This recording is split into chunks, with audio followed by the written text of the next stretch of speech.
The Trojan War is one of the most well-known events in Greek mythology, and the gods and goddesses played a significant role in the outcome of the conflict. One question that often arises when discussing the Trojan War is which side the goddess Aphrodite was on. Aphrodite, the goddess of love, beauty, and desire, is a complex and sometimes controversial figure in Greek mythology.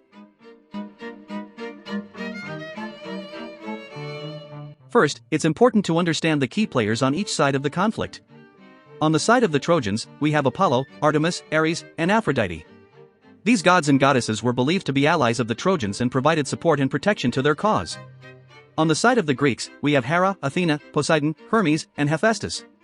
These deities were aligned with the Greeks and worked to ensure their victory in the war.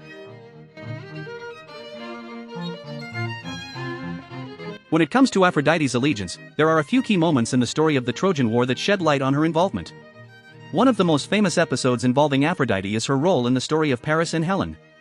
According to legend, Aphrodite promised Paris, a prince of Troy, the love of the most beautiful woman in the world if he awarded her the golden apple in a beauty contest.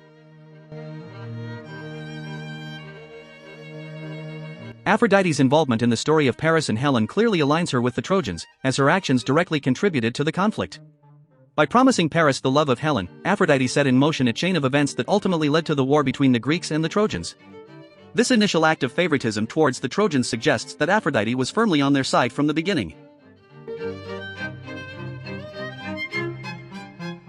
Another significant moment in the story of the Trojan War involving Aphrodite is her protection of Paris during his duel with Menelaus. In Book 3 of the Iliad, the epic poem attributed to the ancient Greek poet Homer, Aphrodite intervenes to save Paris from certain death at the hands of Menelaus.